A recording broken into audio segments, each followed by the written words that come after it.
Hi viewers, ఈ ఉరుకుల పరుగుల జీవితంలో ఎన్నో టెన్షన్స్ ఉంటాయి. ఈ నేపథ్యంలో మనం చాలా రకాలుగా సఫర్ అవుతూ ఉంటాం. మన ఇంటర్నల్గా అంటే యాక్సిడెంట్లు అవుతాయి, మనకి స్పైన్ ప్రాబ్లం ఉంటుంది, నెక్ పెయిన్ ఉంటుంది, జాయింట్ పెయిన్స్ ఉంటాయి, నీ పెయిన్స్ ఉంటాయి. చాలా పెయిన్స్తో సఫర్ అవుతూ ఉంటారు, చాలా హాస్పిటల్ తిరుగుతూ ఉంటారు. చాలా వరకు డాక్టర్స్ సర్జరీని రిఫర్ చేస్తూ ఉంటారు ఈ రోజుల్లో. మరి సర్జరీ లేకుండా మ్యాక్సిమం అంటే సర్జరీ వరకు వెళ్లకుండానే మనకు ఒక మంచి ట్రీట్మెంట్ అందుబాటులో ఉంది. అది రీజన్ ఆర్థో స్పోర్ట్స్ వారి Regenex India regenerative orthopaedic treatment in Hyderabad అనమాట. సో మన ఇండియాలో వన్ అండ్ ఓన్లీ హాస్పిటల్ మనకి హైదరాబాద్ అండ్ ముంబైలో అవైలబిలిటీ ఉంది. వీరు మ్యాక్సిమం సర్జరీ లేకుండానే పేషెంట్స్కి 100కి 100% రికవరీ అయ్యే విధంగా మంచి ట్రీట్మెంట్ అందిస్తున్నారు.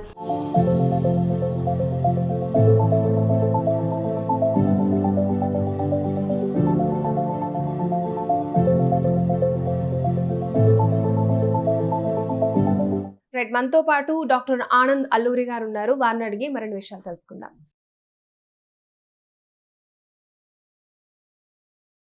నమస్తే doctor. Hi. How are you? I'm good. How are you? I'm very good. Good to see you.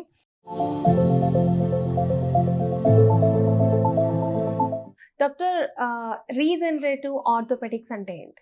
జనరల్గా మనం ఆర్థోపెడిక్స్ అని వినే ఉంటారు మీరు. వరల్డ్లో హైయెస్ట్ నెంబర్ ఆఫ్ కేసెస్ జరిగి ఆపరేటివ్గా జరిగి ఆర్థోపెడిక్ కండిషన్స్లోనే జరుగుతాయి. అందులో ఏంటంటే 100 మంది ఒకవేళ డాక్టర్ దగ్గరికి వచ్చారంటే అందులో 10% మందికి ఆపరేషన్లు అవసరపడతాయి, మిగతా 90 మెంబర్స్కి అవసరపడదు. ఫర్ ఎగ్జాంపుల్ ఒక కండిషన్ చెప్తాను, ఆర్థరైటిస్ అని చెప్పి మోకాల్లో మనకు వస్తాయి కదా, వయసు పెరిగిన వాళ్ళకి లేకపోతే డీజనరేటివ్ కండిషన్స్ వస్తాయి. వాళ్ళకి ఏంటంటే ఎండ్ స్టేజ్కి వచ్చేటప్పటికి రీప్లేస్మెంట్ అవసరపడుతుంది. అది మిడిల్లోని మైల్డ్ మోడరేట్ కండిషన్స్లో ఏంటంటే వాళ్ళకి ఓన్లీ ట్యాబ్లెట్స్ ఇస్తారు, అంటే పెయిన్ కిల్లర్స్ కానీ గ్లూకోజమైన్ కానీ. అదేంటంటే టెంపరీగా నొప్పి తగ్గిస్తుంది తప్ప దీర్ఘకాలికంగా మందులు వాడతాం అనేది సొల్యూషన్ కాదు. దానికి ఏంటంటే బాడీలో న్యాచురల్ హీలింగ్ పొటెన్షియల్ వాడి as natural as possible treatment చేస్తారని రీజనరేటివ్ ఆర్థోపెడిక్స్ అంటారు. ఆర్థోపెడిక్ కండిషన్స్ ఇది ఏ స్టేజ్ లో చేయొచ్చు అంటారు? అది అన్ని స్టేజ్లోనే చేయొచ్చమ్మా. అంటే అర్లీ స్టేజ్, మైల్డ్, మోడరేట్లో చేస్తే చాలా మంచి రిజల్ట్స్ ఉంటాయి అన్నమాట. సివియర్లో చేసినా కానీ చాలా గ్రేట్ రిజల్ట్స్ వస్తాయి. ఎలా ఉంది రెస్పాన్స్ ఈ regenerative? It's has been start అయ్యి ఆల్మోస్ట్ ఇండియాలో స్టార్ట్ చేసి ఆల్మోస్ట్ 2016లో స్టార్ట్ చేశారు డాక్టర్ మువా వెంకటేష్ గారు. I joined him after that. ఇనిషియల్గా హైదరాబాద్లో స్టార్ట్ చేశారు, దాని తర్వాత కంటిన్యూషన్ బాంబేలో ఓపెన్ చేసాం. దాని తర్వాత ఒక శాటిలైట్ క్లినిక్ పూణేలో ఉంది. Till now we have done around 1500 cases here with a success rate of more than 80%. In the near future we are trying to publish that data in near coming months. Okay, results ఎలా ఉన్నాయి? Patient satisfaction చాలా బాగుందమ్మా. అంటే regenerative థెరపీలో ఏంటంటే ఒకవేళ surgery చేయించుకున్నారు అనుకోండి, సర్జరీలో failure అని ఉంటుంది. ఎప్పుడైనా సర్జరీ చేయించుకుంటే ఫెయిల్యూర్ అయ్యే ఛాన్స్ ఉంటుంది, ఇన్ఫెక్షన్ వచ్చే ఛాన్స్ ఉంటుంది. ఒక డౌట్ ఉంటుంది, అవును, ఎంతవరకు సక్సెస్ అవుతుందని. రీజనరేటివ్ దాంట్లో ఏంటంటే ఫెయిల్యూర్ అయ్యే ఛాన్స్ ఉండదు. అంటే ఎంత రిజల్ట్ వస్తుందని డిపెండ్ అవుతూ ఉంటుంది ఒక పేషెంట్ నుంచి ఇంకో పేషెంట్కి, ఆ డిఫరెన్స్ ఉంటుంది తప్ప ఫెయిల్యూర్ అని ఉండదు. అంటే దీనిలో ఏంటంటే good thing about this treatment ఏంటంటే there is no side effects, zero side effects. అంటే మన బాడీలో ఏంటంటే బ్లడ్లోని చూసేటప్పటికి గ్రోత్ ఫ్యాక్టర్స్ తోటి, ప్లేట్లెట్స్ తోటి, బోన్ మ్యారోలోని రీజనరేటివ్ థెరపీ సెల్స్ తోటి, వీటితో మనం ట్రీట్మెంట్ చేస్తాం. అవి ఏంటంటే మన బాడీలో ఓన్ పేషెంట్ బాడీ సెల్స్ వాడి మనం ట్రీట్మెంట్ చేస్తాం. అది చేస్తాం వల్ల ఏంటంటే బాడీ యాక్సెప్ట్ చేయకుండా ఉండదు, కంపల్సరీ యాక్సెప్ట్ చేస్తాం. మన బాడీలోకి ఇంకేదైనా వచ్చినప్పుడు యాక్సెప్ట్ చేయడానికి చాలా టైం. అదే బయట నుంచి ఎవరిదైనా తీసుకొచ్చి పెడితే యాక్సెప్ట్ చేయకపోవచ్చు, ఇది యాక్సెప్ట్ చేయకపోతానికి లేదు. ప్లస్ ఇంకోటి ఏంటంటే బాడీలో ఏంటంటే రీజనరేషన్ అనేది స్టార్ట్ అవుతుంది. ఫర్ ఎగ్జాంపుల్ ఇది నీ తీసుకోండి, ఇది పైన కార్టిలేజ్ ఉంది, కింద కార్టిలేజ్ ఉంది, మధ్యలోనేమో కుషనింగ్ స్ట్రక్చర్ మినిస్కస్ అని ఉంది. అది డీజనరేషన్లో ఏమవుతుందంటే, ఫర్ ఎగ్జాంపుల్ ఇది డీజనరేషన్ కండిషన్, ఆర్థరైటిస్ ఆర్టిల్లో ఏంటంటే కార్టిలేజ్, మినిస్కస్ అని డ్యామేజ్ అవుతాయి.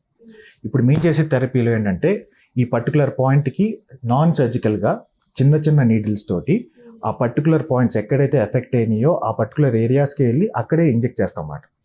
విత్ ఫ్లోరోస్కోపీ కానీ లేకపోతే అల్ట్రాసౌండ్ కానీ స్పెషల్ ఎక్విప్మెంట్ వాడి దానికి మేము ట్రైన్ అయి ఉన్నాం అన్నమాట. ఈ పర్టికులర్ ఏరియాస్లోనే ఇంజెక్ట్ చేస్తాం. దానివల్ల ఏంటంటే ఇది మళ్ళీ నార్మల్సీకి అయ్యే ఛాన్సెస్ ఉంటాయి అన్నమాట, బ్యాక్కి వెళ్ళే ఛాన్సెస్ నార్మల్గా. అది డిఫరెన్స్.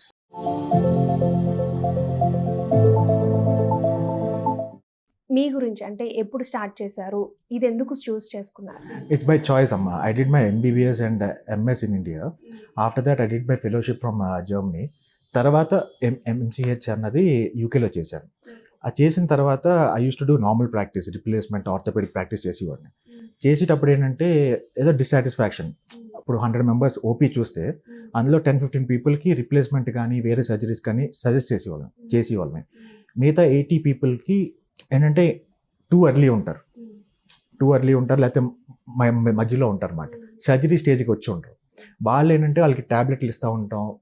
వాళ్ళు ఏంటంటే ఒక 5 years 10 years తర్వాత మళ్ళీ రిప్లేస్మెంట్ స్టేజ్కో లేకపోతే సర్జరీ స్టేజ్కి వచ్చినప్పుడు వాళ్ళు సర్జరీస్ ఆఫర్ చేస్తూ ఉంటాం. ఆ మధ్యలో 80% పీపుల్కి దే ఆర్ సఫరింగ్ అలాట్. దీనికి ఏముంది, ఏం చేయొచ్చు, యాజ్ సింపుల్ యాజ్ పాసిబుల్ అనే రీసెర్చ్లో ఆ ఇంట్రెస్ట్తో when I found it like డెప్త్లోకి వెళ్ళినప్పుడు రీజెనెక్స్ ఇస్ ద నెంబర్ 1 అని చెప్పింది.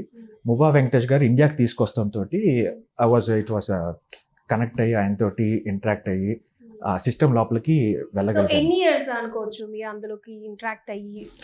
I was associated from the start అమ్మా. ఆయన వచ్చినప్పటి నుంచి I was associated with him. ఎప్పుడంటే ఫుల్ టైం ఉన్నాను ఇంకా.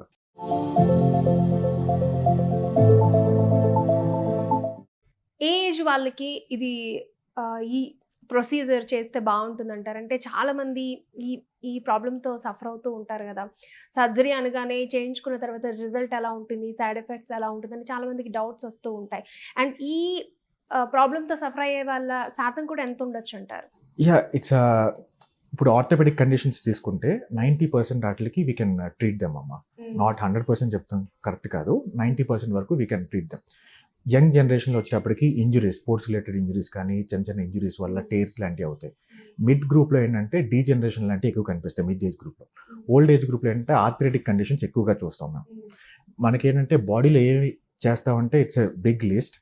ఫర్ ఎగ్జాంపుల్ నీస్ తీసుకుంటే, నీస్లో ఏంటంటే cartilage damages, meniscus damages, ligaments damages అన్నీ కూడా we treat along with arthritis. షోల్డర్స్కి వచ్చేటప్పటికి రొటేటర్ కఫ్ మజిల్స్ అని ఉంటాయి, కామన్గా చూస్తాం. రొటేటర్ కఫ్ మజిల్స్ టేర్ అయిపోతాం, ఏజ్ రిలేటెడ్గా షుగర్ ఉన్న పేషెంట్స్కి టేర్ అవుతాం, అలాంటివి చూస్తాం అన్నమాట. అది కాకుండా మన హిప్ బోన్ అంటాం కదా, హిప్ బోన్లో ఏంటంటే ఇప్పుడు కోవిడ్ తర్వాత నెంబర్ ఆఫ్ కేసెస్ ఎక్కువైంది, ఏవిఎన్ అని చెప్పి, ఏ వాస్కులర్ నెక్రోసిస్ అంటారు. అదేంటంటే కోవిడ్ తర్వాత స్టెరాయిడ్ అబ్యూస్ ఎక్కువ అవటం వల్ల మనకి బాల్ లోపల, హిప్ బాల్ లోపల రక్తం సప్లై తక్కువ అయిపోవటం వల్ల లోపల బోన్ చనిపోతాం మొదలు పెడతాం. ఒక్కసారి స్టార్ట్ అయిన తర్వాత ఎండ్ స్టేజ్కి వెళ్తారు, రీప్లేస్మెంట్ చేయాల్సిందే దానికి. అది అవసరం లేకుండా మనం అర్లీ స్టేజ్లో కనుక్కోగలిగితే